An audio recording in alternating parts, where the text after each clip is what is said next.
Today's episode is brought to you by the Vegas Beer Guys. The Everything Sequel podcast contains explicit language, and I will not go to my room.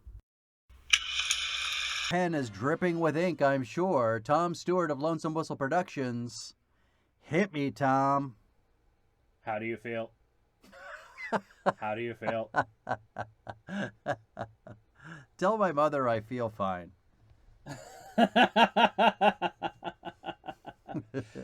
I wish I could verbally recreate the little bird twitch Spock face in between those two lines, because that's what make is like a tiny little bird.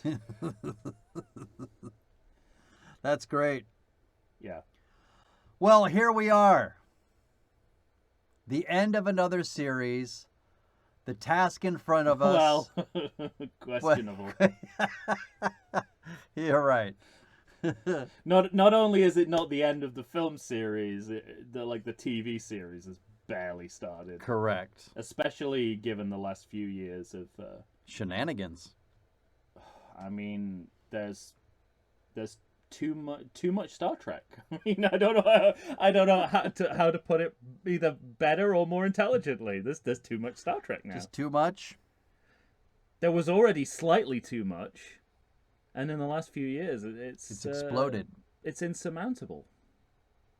Not for you. You watched it all. I haven't seen all of it. I'm scared to try. I thought you said you watched like every episode of every show over the last, I don't know, year or two. Oh, of the classic era, yeah. Okay. Up until the end of Enterprise. The only thing I've not actually worked my way through is Strange New Worlds, which ironically seems to be the only new Star Trek series that everyone thinks is good, but I'm too scared to venture into it. Especially knowing that whatever they do with the second series, they will fuck it up, because that's what happened with Picard. Alex Kurtzman is who he is. He cannot change that. All right, then. He's Scorpion and the Frog situation. Alex Kurtzman is not going to be able to keep going with this, even if it is good, which I suspect it is not, and it's all a mass hallucination. Wow. All right. Well, then the task falls before the two of us to try and keep this original series going somehow. So, ladies and gentlemen, here we are. This is the Pitch a Sequel segment. We're here to pitch sequels. Can I interject? Yes, by all means. I've got a quite severe update corner. Oh. I don't want to. Well, I did want to doorstep you with it. Actually. Yeah, by all means, hit me with an update. I'm lying when I say if I didn't want to doorstep with you, I would have told you I was going to do it. But some of it is Star Trek related, and some of it is unrelated. Let's start with old business. Let's treat this like a real AGM. So, unsurprisingly, we're going back to the world of Sylvester Stallone. Yeah. Oh, well. Are we talking about his feud? I did want to mention that, but this is specifically a follow-up to something we've talked about. Oh, okay. Before. We can talk about that now if you want. No, but no. You lead. I mean, it's not unrelated. Lead. It's not unrelated to the feud. Mm-hmm. But it happened less recently. It was just a gap in my knowledge about something that we talked about that I wanted to add to, so we didn't look like a couple of complete fools. Well, that's our default position, but go ahead. So we didn't look more like a couple of complete fools than we already do. So let's meet an old friend, Seiko. Okay. I was listening to a podcast where one of the hosts casually mentioned that Stallone cutting out Seiko from the Rocky IV extended director's cut was because he didn't like Seiko anymore and he thought it wasn't good for the movie. So the creator of Seiko, Robert Dornick, head of International Robotics, I'll read what his response to Stallone saying that was. I don't know how we missed this at the time, but I was in my office when I presumably found out that they were losing Seco from Rocky IV. Mm-hmm. I was deluged with messages. How can Stallone do that? But I know why he's doing it, because I know he loves the robot. By causing turmoil among the fans of Seco, it generates more publicity. And by removing the robot from the movie, this is the important part, it saves money in royalty fees because he is a member of the Screen Actors Guild. Seco receives checks all the time. And of course, he sends them over to me. That's amazing. So, this is an alternative theory to why Seco isn't in the director's cut. I'm not sending that robot guy another check, I'll tell you that much. Yeah, pretty much. That's great. While also manufacturing like a publicity stunt. Mm-hmm. Now, we both love Sylvester Stallone far more than he deserves. The average bear. This sounds kind of credible to me. Oh, yeah, absolutely.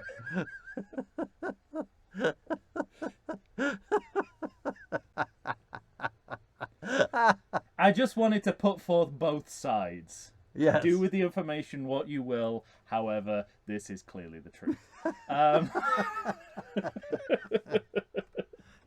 But yeah, you can. I'll let you talk about the feud. Which well, is also I guess there's a couple. In the past. There's one that is serious, and one that looks like it may have started as a small brush fire, and maybe it was put out. I don't know. I haven't seen Stallone's response yet, but apparently he is mostly on Twitter. I take it vehemently arguing with Irwin Winkler and his entire family or estate. Is Irwin Winkler still alive? Yes. Okay. So, he's basically just calling him... Well, Stallone seems to think he is. Yeah, a low-down, dirty... I haven't checked, but he keeps calling him out by name, yeah, so Stallone thinks he's alive. He's referring to him as a low-down, dirty thief and keeping control of his artistic expression that he wanted to give to his kids and can't seem to do because of the Winkler family. And why does he think this? Well, I mean, specifically because Irvin Winkler is, at least as far as Stallone tells us, planning to spin off the Drago portion of the story, but but that not necessarily clear that that's true. Right, exactly. So that came from Dolph Lundgren. Mm-hmm. And then Stallone got pissed at Lundgren, and Lundgren said, "Oh my God, Kindergarten Cop 2." Yeah, right. And I had, so Lundgren said, "Well, this is a surprise to me. I had no idea that Stallone didn't know my good friend." And I don't know if Stallone's responded to that yet. I haven't heard that portion of the story. I haven't either, but I know Dolph Lundgren has taken this very well and been the bigger man. The bigger man for sure. I mean, he's already the bigger man, but... he punched Stallone so hard in the chest that Stallone had to fly back to L.A. before his heart gave out. Yeah. So, there's some... But there's some sequel news for you. There you go. There's some ostensibly unrelated, but in reality very related stories about Stallone and the Rocky franchise. There you go. But... The final update corner I have is again really just a disclaimer, because the day after recording our episode for Star Trek V: The Final Frontier, yes, an episode of ABCD-TOS dropped onto my feed, in which they cover Star Trek V. Oh. As they're now alphabetically covering the Star Trek original series movies. And first of all, it's going to look bad for us because I recorded our episode on that before they released theirs. Yes. I don't know when they recorded it in relation to all that. I did not hear what they said, because what they said is remarkably similar to what we said. Oh, is that right? Yes.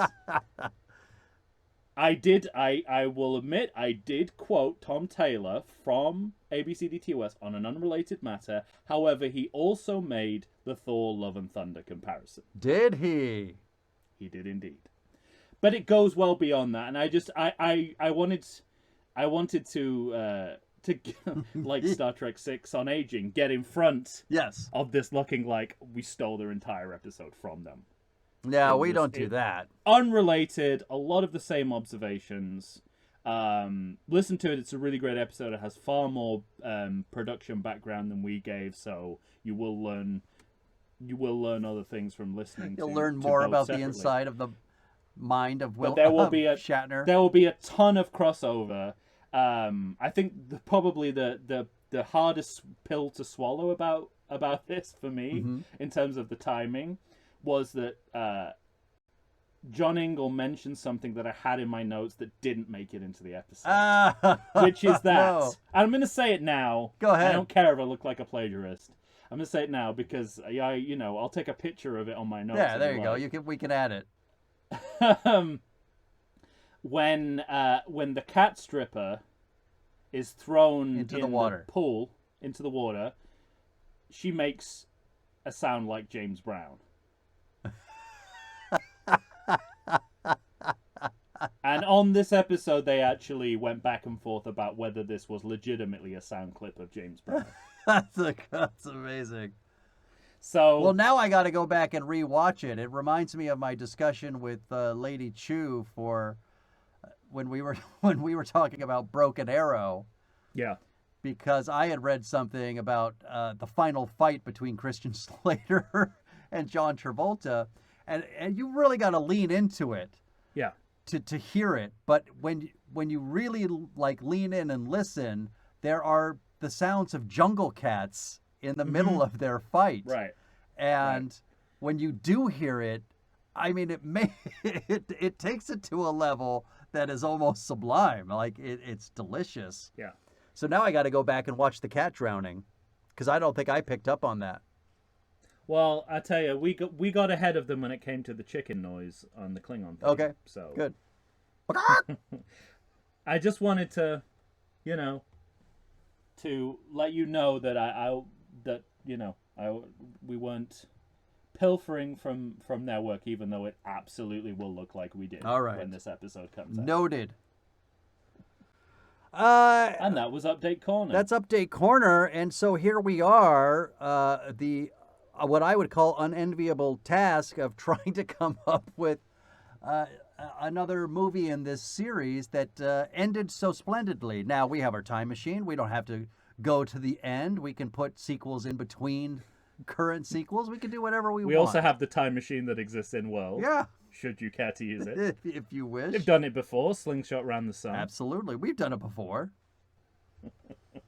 And so it leads me to ask you, as I always do, how difficult was this for you? I hate to say it. I know maybe it's something to do with my familiarity with these films and my resentment of most of the Star Trek canon. Not that difficult. Oh, man, that makes me resent you. I had to just stick a bunch of nails into my mouth and really try to hammer out, piece by piece, little bit by little bit. It took me so long to put this story together. In a way, at the end where I just said, that's fine, I'm going to finish there. Yeah. We'll cover at some point. We'll cover Generations and the Next Generation movies. So I don't want to say too much about this. I've not been kind towards Generations so far, but I will say the biggest problem for me is that Kirk didn't need to be in it. Of course. Because of the way that the Undiscovered Country ends. Nonetheless, he is. And so, I think it's an open playing field of what you can do, really, because Generations didn't do anything in the transition to the next phase. Also, you don't, because we're just doing the original series, you don't have to think about passing the gauntlet or anything like that. You can sort of do what you want with these guys. That's true. We know at least some of them live for a little while. Right. After some of them are for a long time. Well, at the end of Star Trek 6, everybody is alive. Yeah. I mean, I suppose that I was more intimidated by some of the successes of. I'm thinking specifically of the Next Generation, and I didn't mention this in the previous episode, but Star Trek: The Undiscovered Country is so good that when Spock returns in the Next Generation, everything he does in those 2 episodes he's in to reunify the Vulcans and the Romulans comes as a result of him trying to exorcise the demons of the peace process in Undiscovered Country. I mean, that's wonderful. That's good shit. But it is a minor success. Usually Star Trek gets this continuation stuff, especially when it comes to legacy cast and characters wrong. Okay. Yeah. Although, Scotty has a really good send-off in Next Generation as well. So I'm less concerned with that, more about making another original series movie that I would want to see.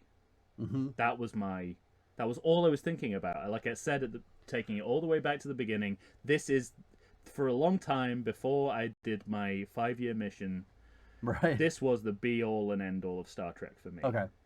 So I'm continuing purely in the vein of the original series movie. Well, and it's funny you say that, because at the end of the day, that was the refrain going on in my mind. Like, what movie would I want to see? Yeah. And I do. I think I was able to at least cobble something together that I won't be completely not proud of. I also think, you're helped by people like J.J. Abrams trying out things that are kind of interesting ways to go but ultimately don't work out. So you don't waste your time trying to do that. Mm-hmm.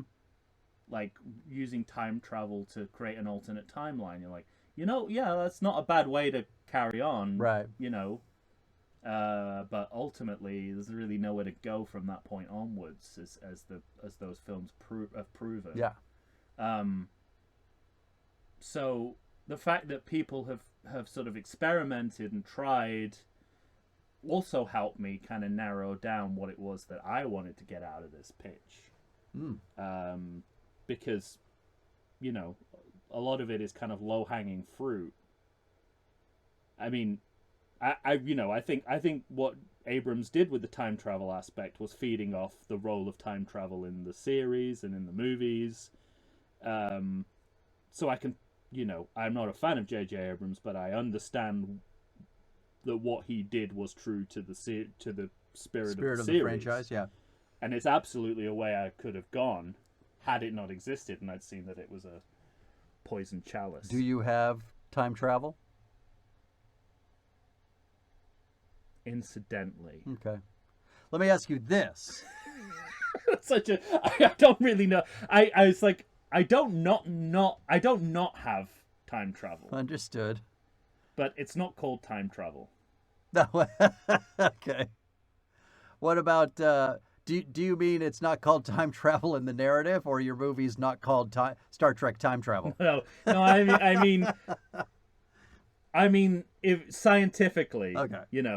Were I to send my script over to the scientific advisors that they used to send Star Trek scripts off to, mm-hmm. they'd have a lot to say about time travel. Fine. But it does not exist as an idea in the script. Now, what about the idea of coming up with a title? Now, Star Trek 3, The Search for Spock, is really the only kind of title where you're like, okay, so it says what they're doing. Which, as I think we said at the time, that the search for Spock is over pretty quickly. Right? Yeah, exactly. It's the collection of Spock. Yes. Really. Yes. It's the pickup of Spock. The finding of Spock's soul. Yeah. the delivery of Spock's soul is what it should have been called. Yeah. Search implies you don't know where he is. Yes. He's where you left him. He's right where we left him. We're fine. But all these other titles, I mean, they're good titles. We have Wrath of Khan, Voyage Home, Final Frontier even is a fine title. The Undiscovered Country. I would say the Voyage Home is the most sort of to use a very dated British phrase, which I'm sure you listeners love me hashing out. Probably a favorite thing about me. So there was a commercial, I don't know, when I was growing up on British TV for Ron Seal, which was a wood sealant. Mm-hmm. And the slogan was, Ron Seal, it does exactly what it says on the tin. So for a few years after that, like, I guess what we would call like high concept, mm-hmm. Was referred to as a Ron Seal title, and I would call The Voyage Home a Ron Seal title, because that's it. They're going, yeah. It's whatever happens in the movie, it's during the voyage home. Yes. But anyway, to me, they're all they're all pretty strong titles, and so yeah, I felt this kind of extra pressure to come up with a title, and of course, because it's Star Trek, I'm like leafing through lots of Shakespeare and trying. Yeah, it's funny you should say that. Mine involved Shakespeare as well. And I couldn't find anything Shakespearean that like fit just right, and eventually I just said, kind of like my pitch. I was like, this is good enough. I'll use a Ben Jonson title as Star Trek the Alchemist. I'll move out to other Elizabethan stage drama. Star Trek the Sorcerer's Stone. Exactly. All right. It's interesting you should say that, because I both desperately wanted to get Shakespeare into my title, mm-hmm. and found the same as you, that there wasn't anything that quite fit. Yeah. So what I did is I ended up shipping something that is quintessentially Star Trek and something that is a Shakespeare quotation, and mind melding them. Ooh. All right. Now I'm curious. Talk to me. What is... By the way, it feels like this is the task that I was born to do. Yeah, I'll say. So it's like normally I have exactly the same struggles, but for some reason on this series, it's just been a walk in the park. Oh, I fucking hate you so much right now. That doesn't mean it's going to be good. Doesn't mean it's going to be good. It just feels like I know the territory so much. Like, I feel like I have a real... Yeah, I can't decide if you should... What makes these movies good is so self-evident to me that making a pitch that speaks to all of that is simpler than... Well, it's simpler than doing it with some of the other series we've done. Yeah. Yeah, well, I wanted you to go first because I don't trust anything I have written down. But that almost makes me feel like you should anchor this team. Okay. However you want to do it, I'm fine. I'll let you go first. All right. I bet yours is better than I think. Probably better thought out. I don't know about that. At the end of the day, I called my movie Star Trek Extinction Event. Ooh. Okay. I don't hate that. Okay. Star Trek Extinction Event. No numbers? Oh, you're right. I didn't think of that. No, I'm not right. I'm just asking. Well, I'm just saying, in keeping with the series. Yeah, from this point onwards, it's all... I literally, because I struggled with this, but my movie comes after Star Trek 6, so I think I would be calling it Star Trek 7 Extinction Event. Okay. A little bit of alliteration there. Yeah. I know what those two words mean, and I know what they mean together. So we're already onto a winner. Yeah. I thought of words... For you. Yeah, with the low bar that you've set, that's a good time. Okay, fine. There is a distant distress signal next to a planet from another Federation ship. Classic. At the end of Star Trek 6, we see them disobeying orders and going off into space. Uh-huh. And to me, what I thought that might signify, it's kind of like a professional athlete who announces their retirement before their last season. Sort of farewell tour. We already know... Well, or Frank Sinatra. Yeah, there you go. We know they've got 3 months left. He only performed New York, New York after he retired. Let's never forget that. Exactly. Anyway, Karen. So to me, in my mind, this was sort of like, the Starship Enterprise is going to be just doing one last tour and saying goodbye to everybody, kind of a thing. Yeah. And then this distress signal comes, and as always, Jim, I need Jim. You're close. There's a lot of cagey stuff going on, and we don't have a lot of information. I want literally the most seasoned captain we've got. The guy who's almost dead. Magic. What'd you say? That old Jim Kirk magic. That Jim Kirk magic. To quote Star Trek V. So gather up your bag of bones, crew, and get your ass over there. But your literal bones. Yeah. The caveat being that close by is also a Klingon vessel who says, we can respond and we'll help.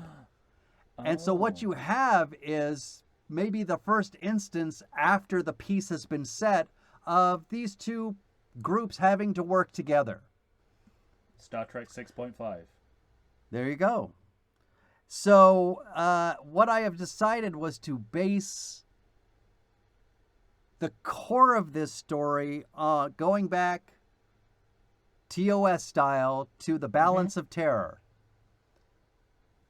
Fantastic. And one of the greatest episodes of the show. Yeah, which is, for those at home that don't know, is the introduction of the Romulans, I believe.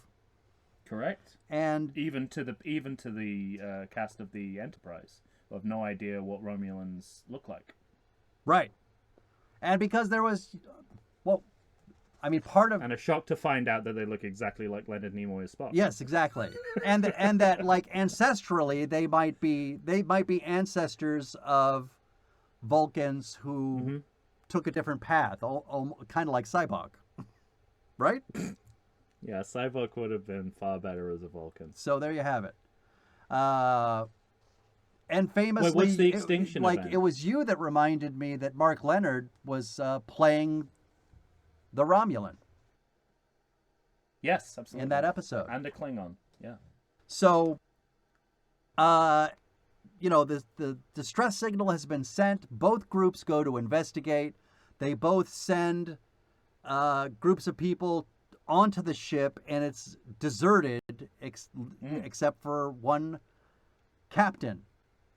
Ooh. And now, the only thing I couldn't decide, and I wanted to ask you, I was thinking of making that captain himself Romulan, but does that jive with the series itself? Were there any Romulans working for the Federation in the way that Klingons were, or does that not work? According to Star Trek V, yes, but it doesn't appear anywhere else. It's a bit early. Next Generation is when we start to broker peace with the Romulans. So, but they were happy to pretend that was the case in Star Trek V, so you could get away with it. Well, maybe I could get away with it, or maybe it's one of those things. There was because at the end of Star Trek V, it's pretty clear David Warner and the Romulan lady are hooking up. Yeah, so right. Maybe this is the mixed-raced child of those two. Could be. Smoking a little cigarette. Well, a very sweaty and smoking cigarette. It can't be that, because I've got a different thing. But at any rate, say this person can either disguise or cloak themselves in a way, like the Romulans do in that, like they have a cloaked ship. Maybe they have technology that can alter appearance or morph themselves in some way, whatever. Meanwhile, he's saying the entire crew has disappeared. Some of them are on the planet. So now we've got sections of ships separating, and they have to go to the planet, only to find out that there's an ionization, there's something going on the planet. This planet is set to explode and create an extinction event that will destroy the planet, will destroy all three ships, and it's doomsday for everybody. We got to get out of here. Except they're stuck. They can't get, once they arrive to the planet, they find that they don't have communication. They can't get off, they can't transport, they can't do anything. So, meanwhile, now the Romulans have boarded the Enterprise. They're taking over the Enterprise. So while they're trying, you have the A, B, like a kind of A story, B story. When you first get onto this distress signal ship, you get kind of a spooky ghost thing going on. The whole ship's empty. They're looking around. They can't find anybody. So you get that aspect of genre flipping like we got in Star Trek 6.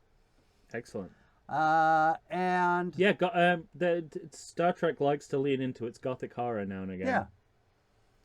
So meanwhile, we got Romulans now are aboard the Enterprise, and you're put into the position of, what I wanted to play with was, does James T. Kirk trust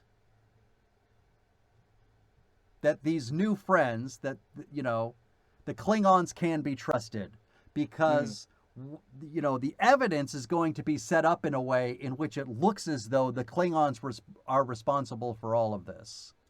Yeah. And so the whole time... And they hate Romulans. Yeah, and the whole time, the Klingons are going to be protesting and saying, this is not us, and you can trust us. Why would we risk the peace? Why would we risk our future? And so that's the thing that Kirk has to wrestle through with this movie. So much so that the Klingons left on their Klingon ship, they are going to transport to the Enterprise and help whatever crew is left on the Enterprise fight the foes of the Romulans.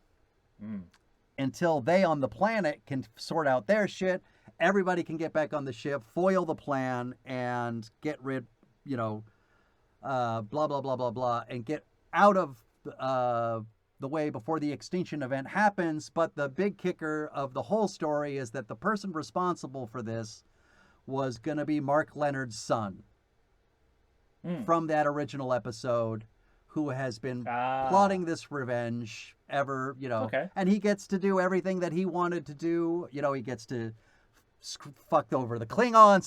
He gets to get at James T. Kirk, who killed his father. And this is the last thing that, the Enterprise has to do before docking.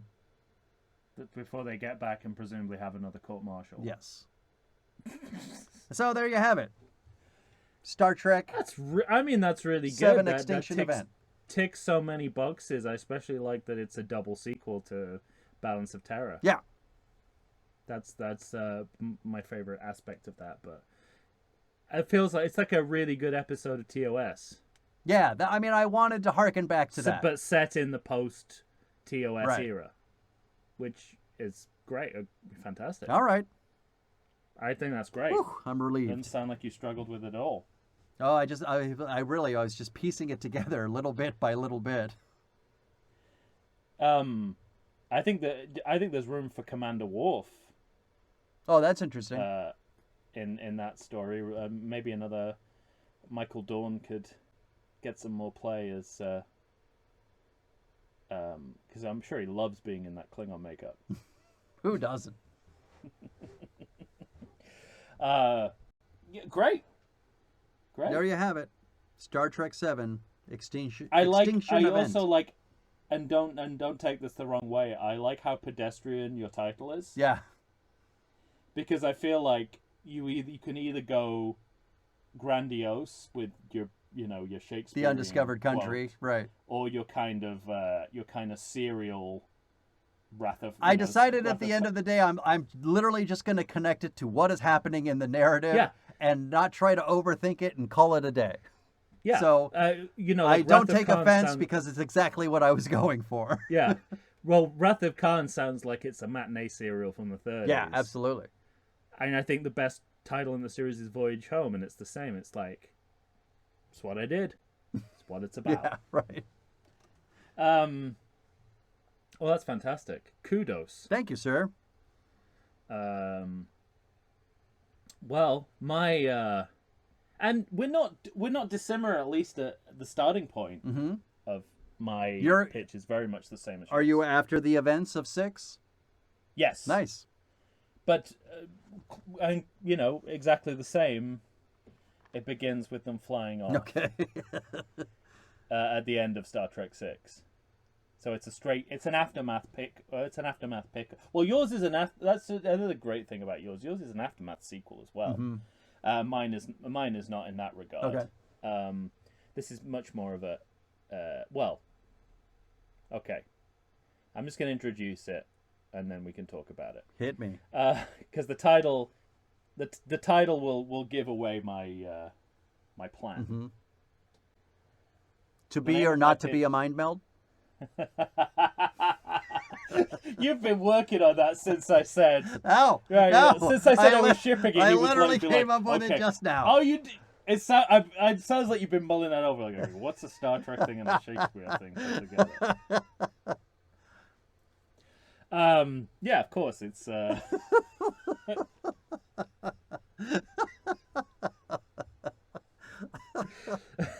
It's it's Star Trek warp speed comedy of errors. No, it's really isn't. No, the name of my pitch is Star Trek Brave New Worlds Part 1. Oh my. This is the first film in a new Star Trek trilogy. Called Brave New Worlds. Original cast for all 3 movies? Yeah. So absolutely. Look at you go. I mean, what else? One movie for each month that they're still working? They're still alive. Yeah. No. So basically, my starting point. I thought let's say we got 3 years in, fictional world time between the end of the Undiscovered Country and when Kirk pops up on Alan Ruck's Enterprise in Generations. Okay. So this is set in those 3 years. All right. So you said one for every 3 months? No, it's not that simple. It's one for every year. Perfect. Totally different. Yeah. That's way more time. So it begins as Undiscovered Country ends. They're going off on their, Kirk's going off on another joyride. Now, do you the Enterprise. Before you get too deep into this, do you just have the one pitch for the one movie? Yes, I'm not going to pitch or are you all gonna three pitch all movies. 3? Okay. I'm going to pitch the first part of because I thought back to what we were talking about throughout this, which is how much of a departure and how much of a success it was for them to have a trilogy within the series that stood alone. So I thought, well, that's what I'm going to do. And and as I was thinking out this pitch, I was developing ideas that were going to be more than one movie. So I thought, okay, nice. All right. Let's make it an ongoing story. So the first thing we see is the Enterprise going to warp speed, disappearing. Then, on screen, 3 years later, the Enterprise comes back from where it left. Okay? Yes. Starfleet are alerted to the return of the Enterprise after 3 years. We get some crewmen who are sent to meet the Enterprise. They've got their comments like, I guess Kirk's done with his joyride. That's that sort of thing. It's like how long has he been gone? I don't know, like 3 years or something. It's like it's longer than some of them, shorter than others. But when they get on the ship, it appears to be deserted. Appears to be no one on the ship. It's moving at impulse power. Oh, we both got deserted ships. Yeah. It's hovering through space at impulse power. And there is only one crew member on the ship. And that's Bones. And Bones is not in a good way. Okay. He is a gibbering wreck of a man. Clearly traumatized. Mr. Burns, as Howard Hughes style? Well, he can now only speak in Shakespeare quotes. That's because great. he's had a mental break. All he's done is has been reading. That's right. Yeah. Which would be a great way to lure Nicholas Myron back into the fold. There you go. But he's speaking, but he's not making any sense what he's saying. He's just randomly quoting Shakespeare here and there. No one knows what happened to the Enterprise, where the rest of the crew are, what happened, and all they have is Bones spouting Shakespearean nonsense. this is when we have the intervention of a group within Starfleet that is yet to be revealed in canon, but I'm going to reveal in canon because I've watched forward and now I'm doing the pitch as if it was 1992. Okay, yeah, right. So I'm using a time travel machine. I get you. Because this already exists in chronology, but it is yet to be revealed in Star Trek canon, which is Section 31, who are the Starfleet Secret Service, who work within Starfleet but independently. The CIA of Star Trek, essentially. Right. And they're sent in to investigate, and they have the first thing they have to do is to try and get coherent testimony from Bones as to what's happened. Is their only inkling. There's no logs on the ship. There's nothing that will tell them what has happened in these 3 years. And then the head of Section 31 says we're going to have to think outside the box on this one to figure out what Bones is saying. We need to contact the world's leading Shakespearean scholar. So they locate this man, played of course by Ian McKellen. Ah, of course. And where is he? He's in the vineyards of France. Because a certain winemaker known as Picard wants his children to speak and receive pronunciation. So he is mentoring this French family to sound English for future generations. And of course, Picard is Jean-Luc Picard's father, and of course he is played by Patrick Stewart. So it's Patrick Stewart and Ian McKellen. Perfect. In a scene in which Ian McKellen is teaching Patrick Stewart Shakespeare. Stop saying ho ho ho after everything. Exactly, and that explains why Picard is an Englishman, even though he's French. Perfect. So that mystery's solved. Done. But the Bones done. mystery has still to be solved. So what we see in this timeline, we see the Shakespearean scholar trying to piece together the quotes and form a narrative. But at this point, we get the flashbacks to start to see what actually happened. Or the beginnings of what actually happened. So now we're going to go into we're going to pick up, maybe like a couple of months into their joyride, where they're they're of course in a space bar, so we can get a weird alien parade. Are they playing fighter pilot games? They're in the back room playing poker with some space scoundrel. Scoundrel, I like the sound of that. Yeah.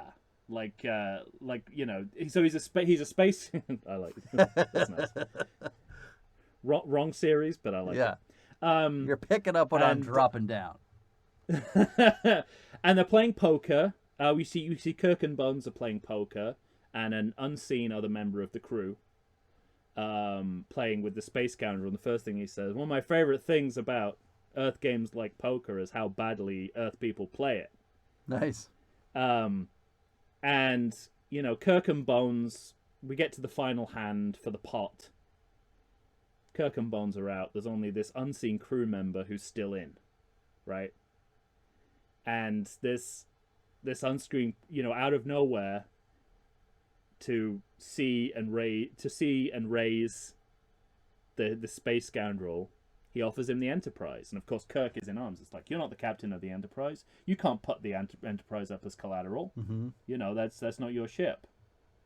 And then this, without saying anything, this unseen crew member just hands over all the specs, all the security codes, 001A, of course, because the space scoundrel could never figure them out on his own. Right. He hands everything he would need to beam up to the Enterprise and take it, for himself. And of course, Kirk and Bones are outraged. Ray's just like, how dare you? You're a crewman on the ship. You're portraying, the Enterprise. If this all goes wrong, we're stranded here.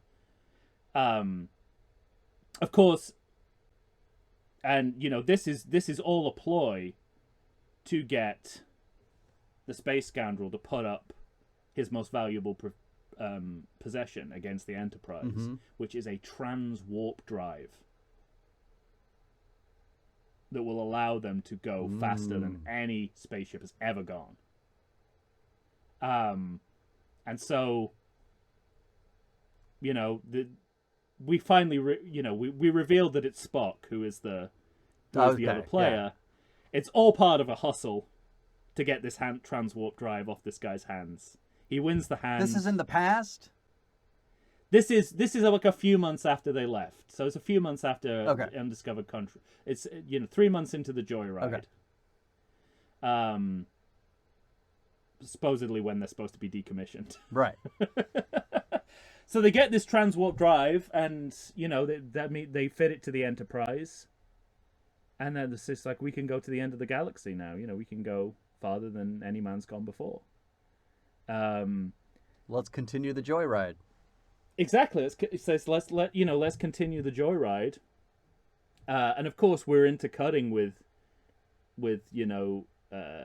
McCoy, them gradually figuring out this first part of what happened. He's leaning on Brave New World, but he keeps saying Brave New Worlds, and they realize that it's like he's stitching the 5-year mission to the Tempest, and the possible meanings of that. But yeah, the rest of them, I've not traced beyond that, but they will encounter, they will go the furthest they've ever gone. They will go to the end of the galaxy and encounter a civilization there. They'll get into a mini adventure, TBW, with them. But that's basically the movie, except at the very end, they'll resolve whatever differences they had encountering this new civilization.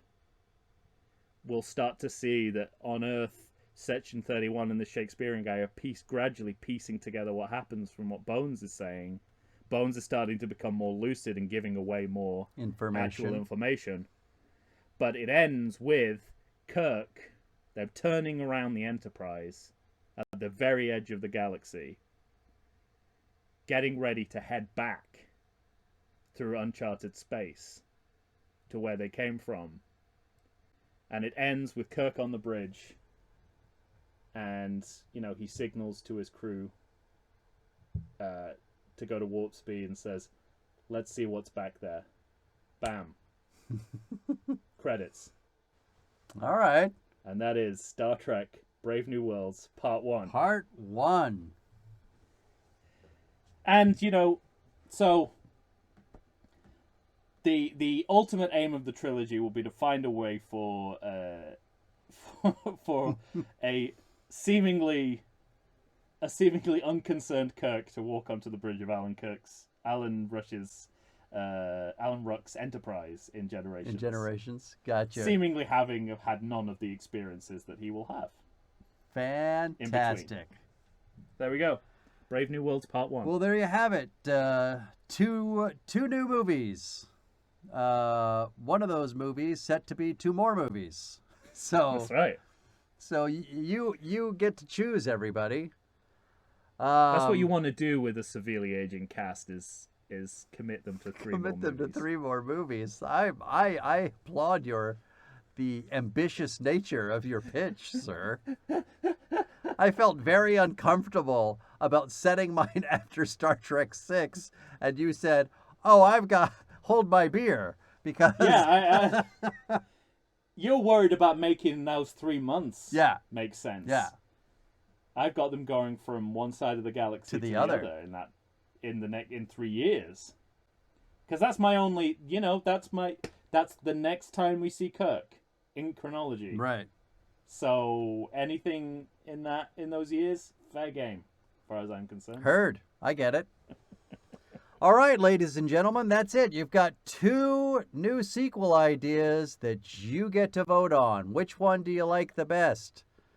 Star Trek 7, Extinction Event, or you didn't have a 7, right? You just had Star Trek Brave New Worlds, new trilogy. Part 1. It's a self-standing trilogy. All right. I have the guts to admit that I'm making a trilogy. Harv Bennett. Star Trek Brave New Worlds Part 1. A non-accidental trilogy. Sounds like a lot of colons. There'll definitely be a lot of colonoscopies with that crew. Yeah, right. Hold still, I said. It's just bones. Instead of meeting like a new civilization, it would be bones giving the crew colonoscopies. A lot of loose stool for 90 minutes. A lot of loose stool on the Enterprise those days. What else is green when it comes to Vulcans? All right. So you get to vote on one of those movies, or by all means, we want to hear from you. How would you continue the original cast? What sequel idea do you have? Find us on Facebook, Instagram, or Twitter. Send us an email to everythingsequel@gmail.com. Send us your sequel ideas. You know we're going to read them on air. So put that pen to paper. Start typing on the computer. Do whatever you have to do. For Tom Stewart of Lonesome Whistle Productions, Michael Shantz here of the How Dare You Awards. When you hear us next time, we'll be talking a whole new series. Oh, I'm very excited. Yeah. We're continuing, Tom. And the adventure continues. Yes, and the adventure continues. ... All right. Matte paint. ... Matte painting. So, stay tuned for that. We're excited to have you. Say goodbye to the good people, Tom. I like to think I know something about beer, but nowadays even I get overwhelmed when confronted by the exhaustive selection of craft beers they have at bars, breweries, and even grocery stores. Back in the day you had one, maybe two craft beers to choose from, and if you were confused, you ordered a Guinness. But in beerstinations like San Diego, the craft beer options lately are in double, sometimes even triple digits. So what's a beer drinker to do? You need what I need, the Vegas Beer Guys. Your beer of choice should be a perfect blend of malt and hops. And so a live show about beer needs that same balance. And the Vegas Beer Guys matches beer expert Dan Aker with self-proclaimed beer novice Stephen J. Weiss. The results are eminently drinkable. They're on Facebook, they're on Instagram. They'll try new beers, they'll tell you about beer. Think of them as your beer Sherpas guiding you up a foamy-headed mountain to reach the peak of your pint. God, I need a beer.